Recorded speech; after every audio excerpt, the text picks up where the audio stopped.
Okay, welcome to this full page quick scene. If there is such a thing, I don't know if there is. Let's test it out. But I'm working on a piece of the pre-printed vintage paper. There's so many different brands of this type of thing, but aged looking, a little bit of this border vignette using darker tones, or in this case, some sort of kind of a dry brush application of paint or whatever they used. Okay, so I'm going to be utilizing my black brilliance pad. Okay, now this is the ink that I find works on this paper really good. I haven't re-inked like a VersaFine Clair or something like that. I have to think that would work okay. Mine was a little bit dry, and I just didn't, I don't know, get around to looking for my re-inker with that. I probably have it somewhere. I think I have one, but I'm not sure. Anyway, okay, so on this pre-printed paper, it's a little bit non-porous. It feels like just a matte paper, but it seems to have a little bit of resistance to inks. So try different things. I tried a StazOn and it just didn't transfer very well. It was okay, but if you get your paper pack, you probably have some type of ink that's going to work. If you don't, I don't know. You might try this Brilliance. It's a nice thick ink, and it just works on a lot of different surfaces. Now, it doesn't print as dark as I'd want it to on this one, but it's like the darkest of the inks that I've tried so far. Now, one thing that just didn't seem to work very well is the dye-based ink. Really thin and water-based, right? But if you want something that looks really distant and lighter in value, that's, probably a pretty good way to go. Okay, allowing that ink to transfer. Now I took off this lower portion right here because I'm going to have this rider, where did it go? In the background, wherever I put it. Anyway, I'll find it when I find it. So this is going to be this kind of a cemetery scenario I'm thinking about. And I'll use some of my here's this rider right here. And I'm going to use some of these reclining figures here. Sometimes those types of things were used for, like tombstone-y types of things. Well, actually, let me leave these out here to get my bearings a little bit. I see these as like grave diggers right here or something like that, or something of that sort. Okay, so the top of my ridge is going to be right up here, okay? So I can do that with a few different things. Let's go with the sedge filler. Okay, let me see. Let me position that a little bit higher. Getting my bearings here. Okay, so let's go like this. Let's have a little bit arced like this, okay? This looks a little bit more hill-like. Something like this. I should hold this down a little bit longer to get a little bit of a darker impression, allowing that ink to transfer, but it's okay. Okay, so we have these figures right here. This one will go about like so. Now, these objects right here, I want them to be within the grass. So what I'm going to do, I'll show you what I mean by that. I'm going to position this sedge filler like this, and then I'm going to mask off that grass and then position that about like so that the grass is in front of the object. So they're sitting in the the grass, in other words. Okay.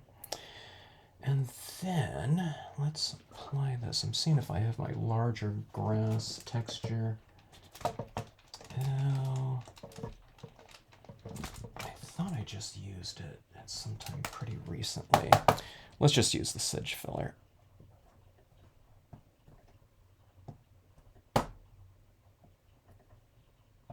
Something like this. All right.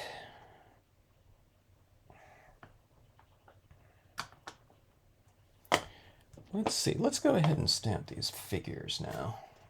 Might as well get that out of the way. Kind of our main. I don't know. Actually, I don't know if they're our main focal points. I guess they wouldn't be. I guess the figure would be more the main focal point in this scenario.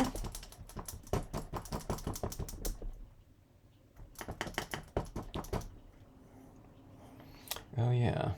Let's see. Let's put her this way. I was looking at them right side up. You think I would learn stamp configuration by this time.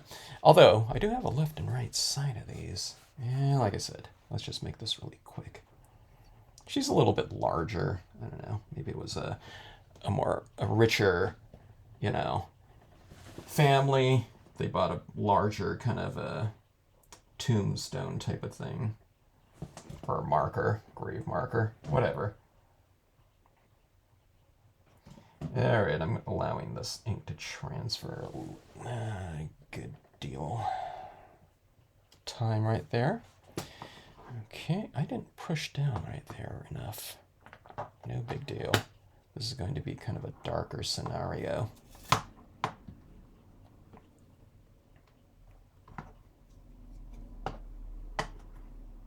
Actually, that worked out pretty good because, you know, she's really illuminated by that moonlight. You see this figure like that? Let's put her right over here. This paper really gives us a good head start in terms of, I don't know, just kind of applying the finishing touches to a scenario. Because a lot of the things that you do, you know, in terms of, you know, post-impression types of things is coloring and then adding a vignette on it. Now, I plan on adding some additional things to this, whatever, cemetery scenario. Okay, but it's kind of nice to have a, you know, a pretty significant head start.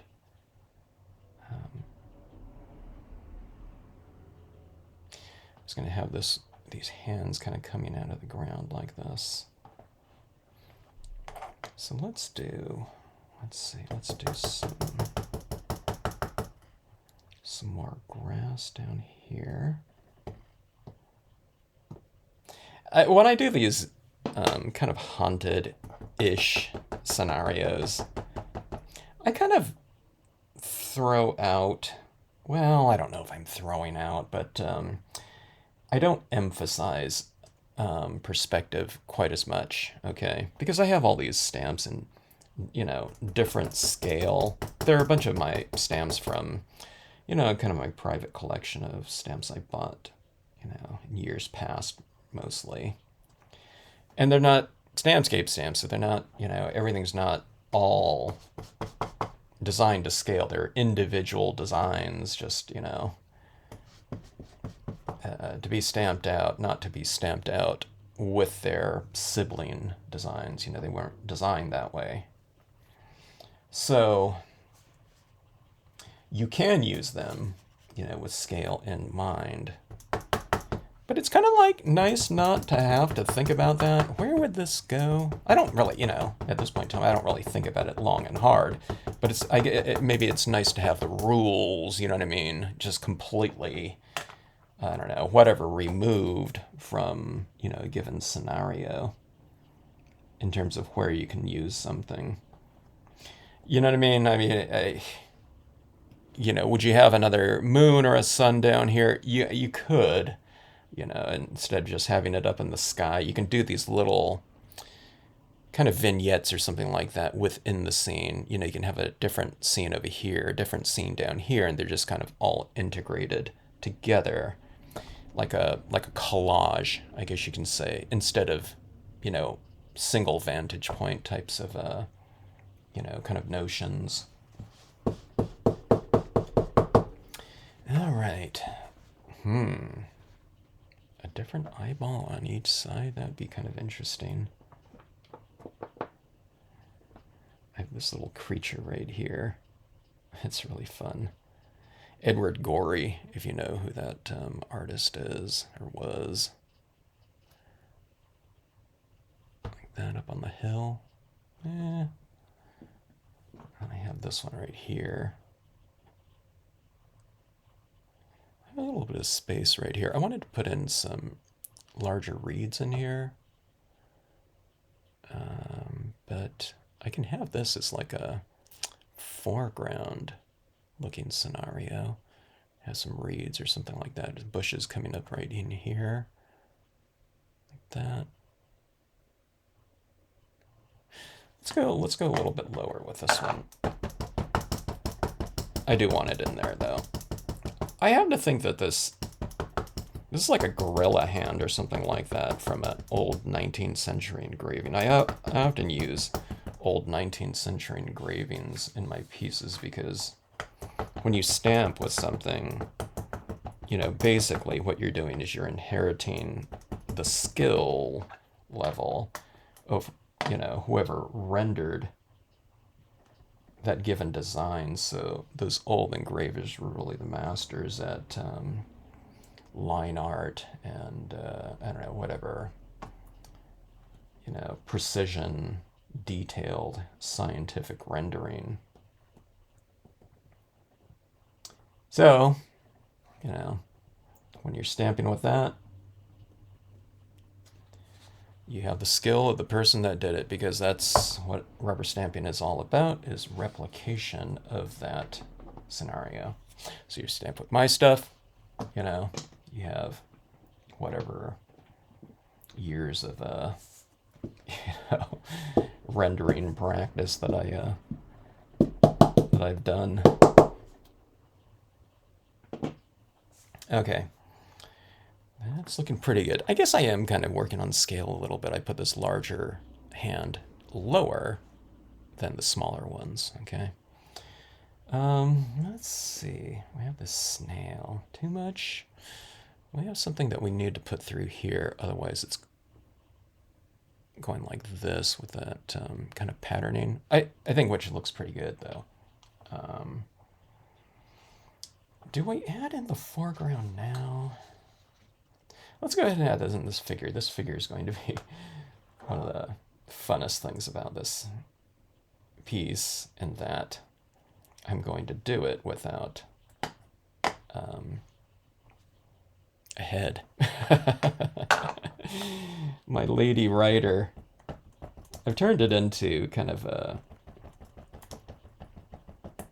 you know, headless horseman type of thing a few times in the past. I don't know, maybe was it just this last winter? I don't remember when.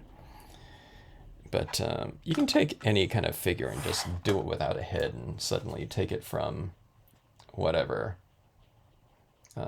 typical to ghoulish or Halloween. Yeah, it's pretty fun that you can do that with all of your different stamps, figure stamps. I wouldn't do it with certain ones, you know, but in theory you could.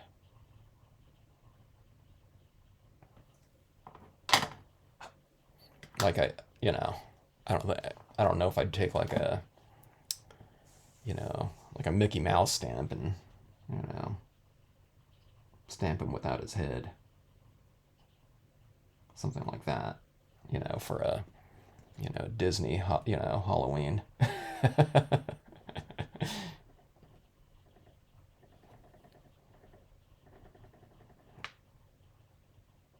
Okay, let's go for a pretty long impression with this one. It is kind of the focal point. It'll be up there around kind of a darker moon type of area. Or a lighter moon, I should say. Darker around the moon so that the moon stands out. All right, there we have it. The headless horseman. Boy, if you hold this down pretty long, you know, that ink transfer is pretty good on there.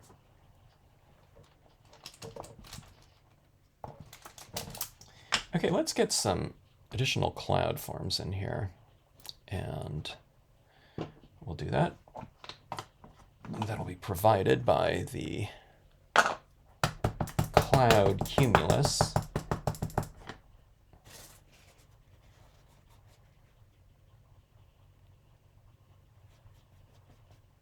And I'm just wiping off the edge a little bit. The cloud cumulus and any kind of sky figure, it's a good idea to wipe off the perimeter just a touch so that this impression will blend into, if there are additional images, repeated images off to the side. So if where it fades out, it'll fade into the next imagery. Make sense? Because the other outside imagery impression is going to be a little bit lighter, okay?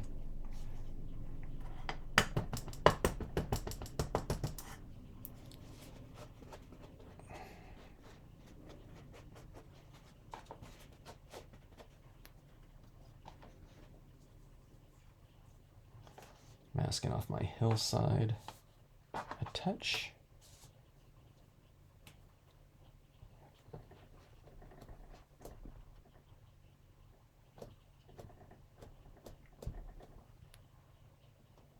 All right.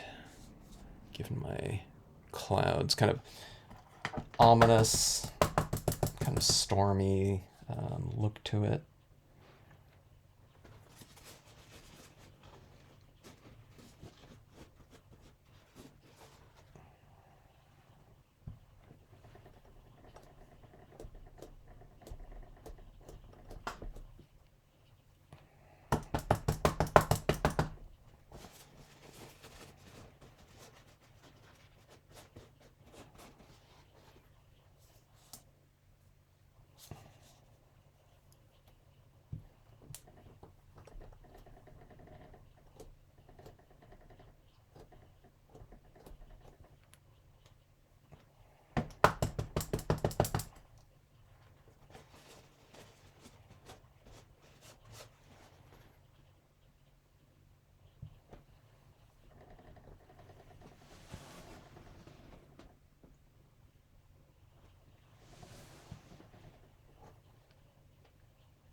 Kind of building up. I don't want to fill in that whole space. I just want to make it look a little bit more irregular. Let's put another one right over here. Well, let's do this. We'll do it kind of directional lighting, maybe. Okay, so the billows of the clouds are facing the light usually. Light is up here, so if this cloud was being bottom lit, or if it was stamped over the moon, I'd have it stamped this way so it'd be bottom lit, okay? So, that being said, with the moon over here, what you do is instead of stamping it like that, you go like this, okay? And then I'm stamping it like this.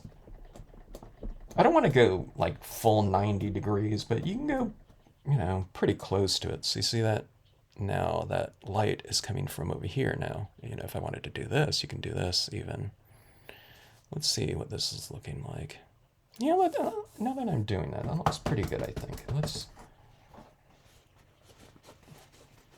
add this in there. It kind of brings the viewer's attention in towards the center of the scene a little bit more. So let me go like this over here.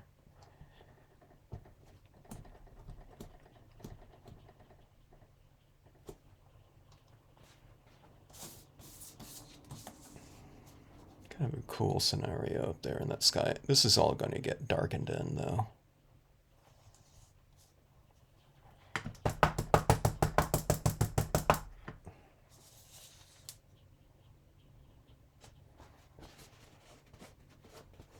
Okay, so I'm wiping off this portion of the stamp right where the light is. The darker area is there, so it defines that lightness right there, but sometimes you can blot some of it out, depending on what kind of use you're going to be using the cloud for. See that right there? Looks pretty good. And remember, this is going to be darkened in right in here. Okay.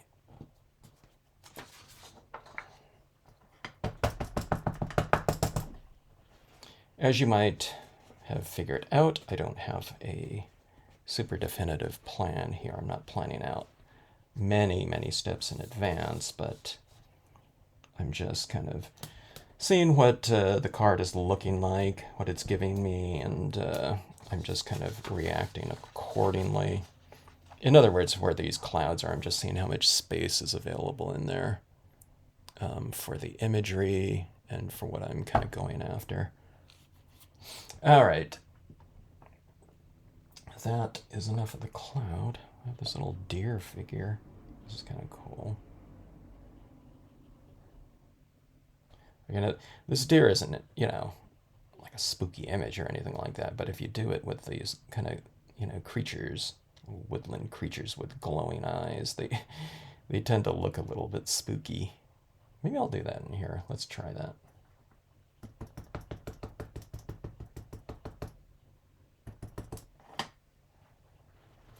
Kind of wipe off the legs a little bit, like it's standing kind of within the grass. I don't want to do it kind of on this line directly down, so you put it like to the side of it a little bit.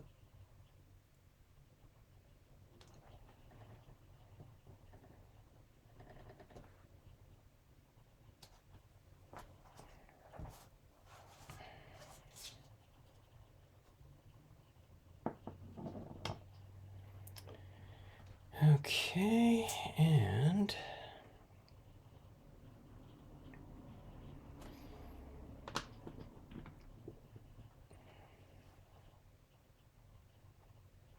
how many creatures do I want? So that'll be the type of eyes that I give the deer or elk.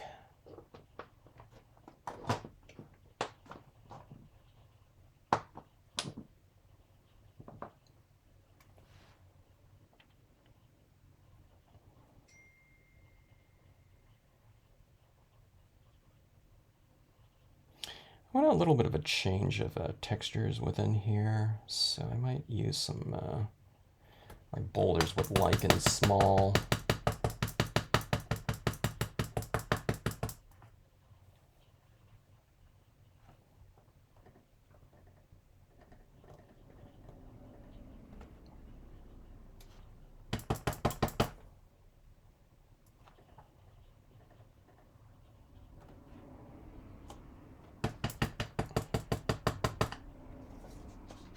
You can use the large version too. See this whole area right here? Maybe that'll be cool with a, kind of a larger rock maybe. Let's switch from the small to the large. Now, in this scenario right here, doing things with the large and small rocks like this, it is kind of pushing traditional perspective and depth. Repeating a smaller version of a form with a larger version lower down in the horizon for visual perspective. So I'm kind of playing with that a little bit and kind of not, I'm not staying firmly affixed to that idea of, large in the foreground, smaller in the distance.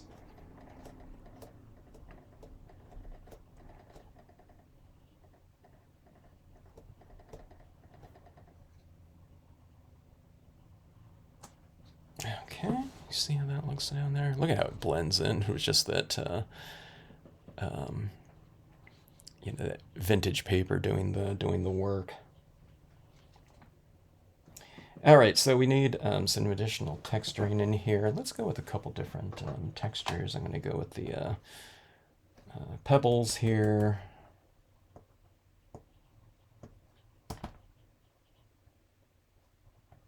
I'm going to go with a couple of different textures just to keep it a little bit more varied.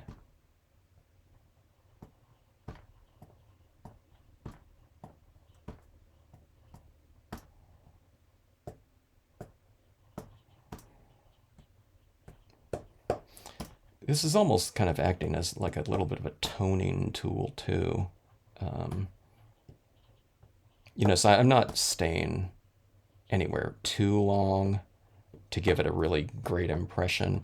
It's kind of just more textural. and almost like, I don't know, like shading or something like that I'm doing with it.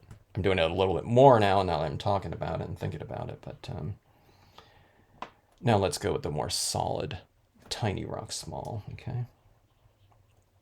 And I'll anchor down kind of the base of these objects in here. And what I mean by that is I'm giving it a little bit more of a, kind of a solid, denser kind of shaded area in here.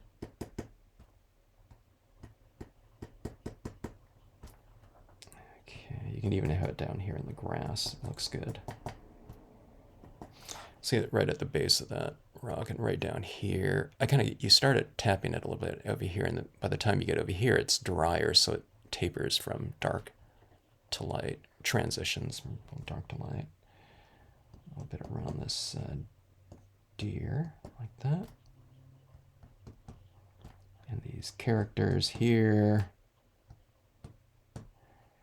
are they doing their job, or are they up to no good? I don't know. Viewers' interpretation. Yours. Okay. Right at the base of the headless horseman type of thing. I think I'm going to put like a pumpkin, like a little jack-o'-lantern on the horseman's lap.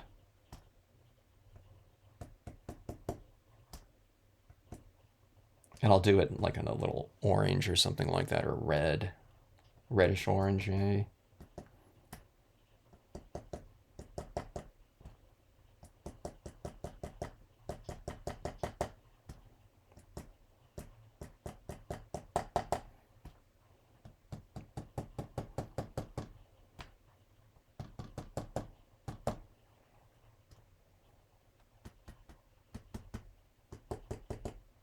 All right.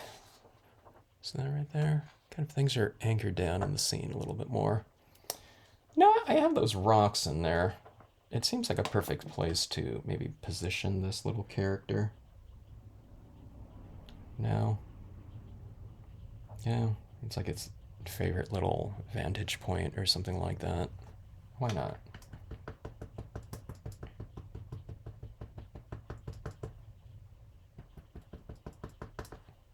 Everyone loves this little critter.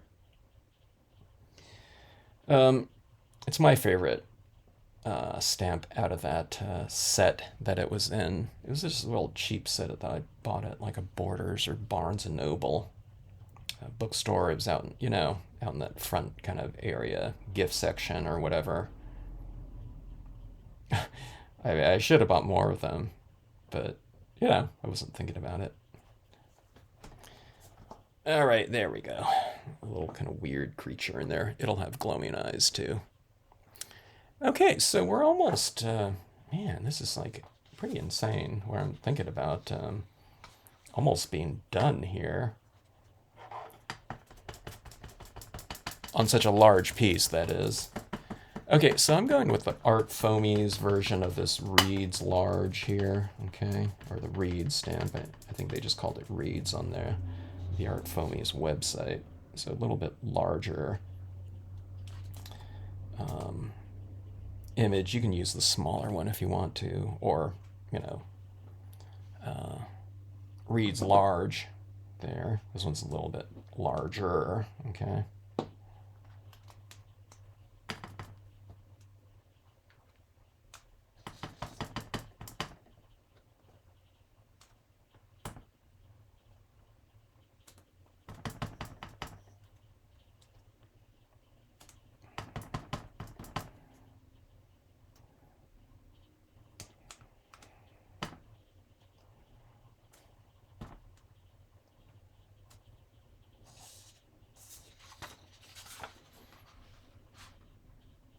Heavy foreground foliage here.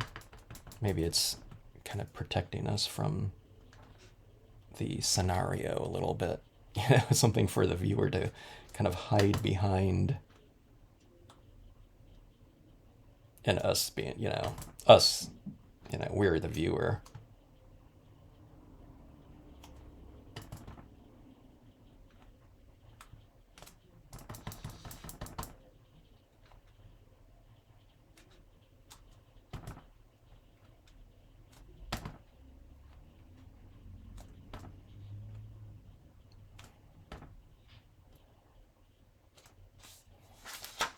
All right.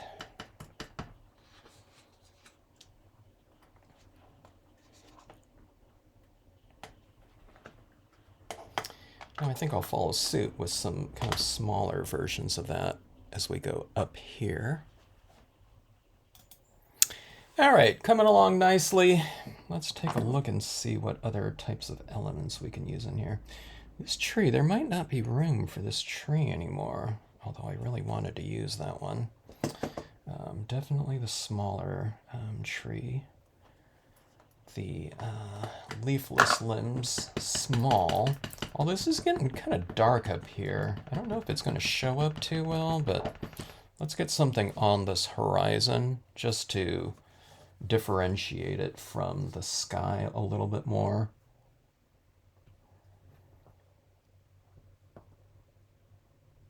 Now having this tree here, I might not darken the sky as much as I kind of was anticipating a little bit. Now you notice I'm not, necessarily stamping out the whole tree. I certainly could, but I want some of this tree to look like it's over the ridge. And, maybe we'll have some kind of on top of the ridge or something like that. So you can stamp out kind of a larger portion of it.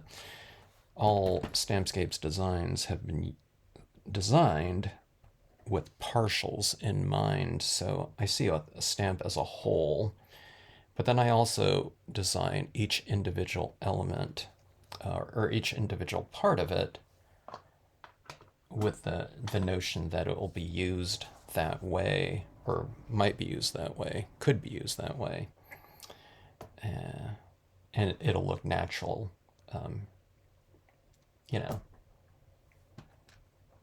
as such, and not something that's been kind of, I don't know, like crowbarred into a situation. I always want things to look, like nature kind of has intended it to be. Everything is like, completely in harmony. In itself and in conjunction with other objects in that space. So that when we use it, everything looks kind of inherently really well developed. All right. So I didn't go with the larger tree down here because it would have covered up too much. So I'm using kind of a smaller element that is similar in, kind of in structure.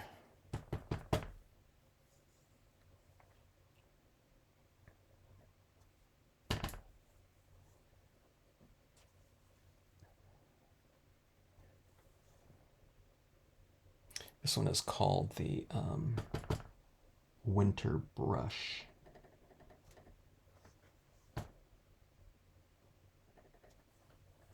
One of my favorite stamps when I use it every time. Sometimes I just don't think to use it. I don't know why. I should use it in conjunction with other things when it's not supposed to look so, craggy. But I love it in kind of winter scenarios. Thus, Winter Brush. All right. So we have these figures like this. I'm looking around. And, okay, so what I'm thinking about right now is kind of the balance between kind of density and clutter, all right? I want it to be kind of a dense looking scenario here, but I don't necessarily want it to be, like way too cluttered, so I'm thinking about that. Okay, so while I think about that, though, I think I have enough objects in here, so I'm going to take the sedge fill. I'm going to wipe out around on the edges just to get a little bit of this extra texturing in between my objects in these spaces now. Now that I know where everything kind of goes, you know, we'll do that textural fill in.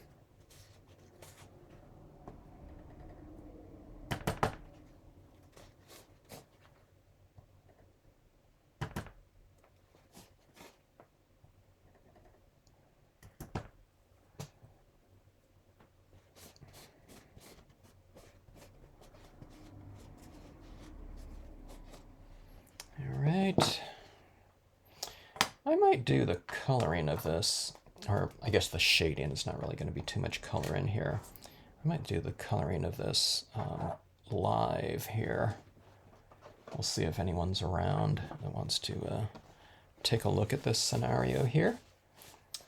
And I don't know, I mean, it shouldn't take too long.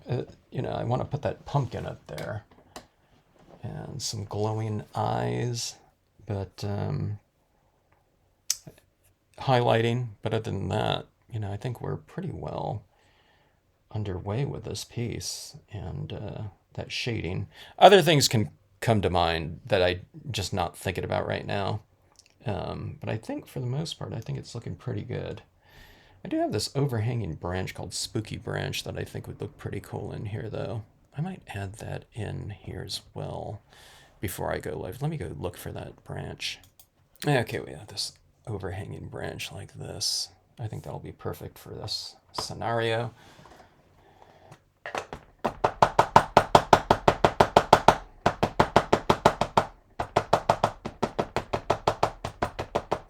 If you've seen very many of my videos, a lot of times I'm adding in foreground after toning in my scene, okay? And that's just, sometimes you can get a much crisper looking impression in the end rather than stamping this out and then toning over it and potentially kind of rubbing some of the, in this case, the branch a little bit with wet ink and having it spread. You know, sometimes you do all your toning in the background, stamp out your objects for a nice, really crisp impression, and then that's, you know, the final kind of element of your scenes that I think looks really good. But in this one, I just wanted to, you know, kind of establish things relatively quickly, just so you can see how this piece comes together. And like I said, you know, this is a large piece, so you know, full page scene, I don't do those very often. I've been starting doing like much larger, you know, pieces in the 11 by 17s, but again, kind of from a historical perspective, aspect, you know, I don't work this large too often. You know, it's, you know, I'm a stamper, card maker. I'm, you know, stamping out quarter-page cards most of the time, like most of us.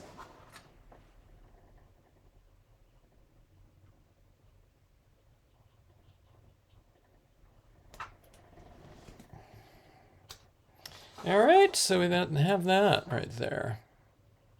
That, you know, if someone was to just stamp out their things in there and, you know, call it a day, I think that would look pretty good. Those little things, you know, I think we're, you know, this is like, I don't know, whatever, 90% of the scene maybe or something like that. That extra 10% can put little kind of areas over the top. And they're, you know, they're really fun to do. So,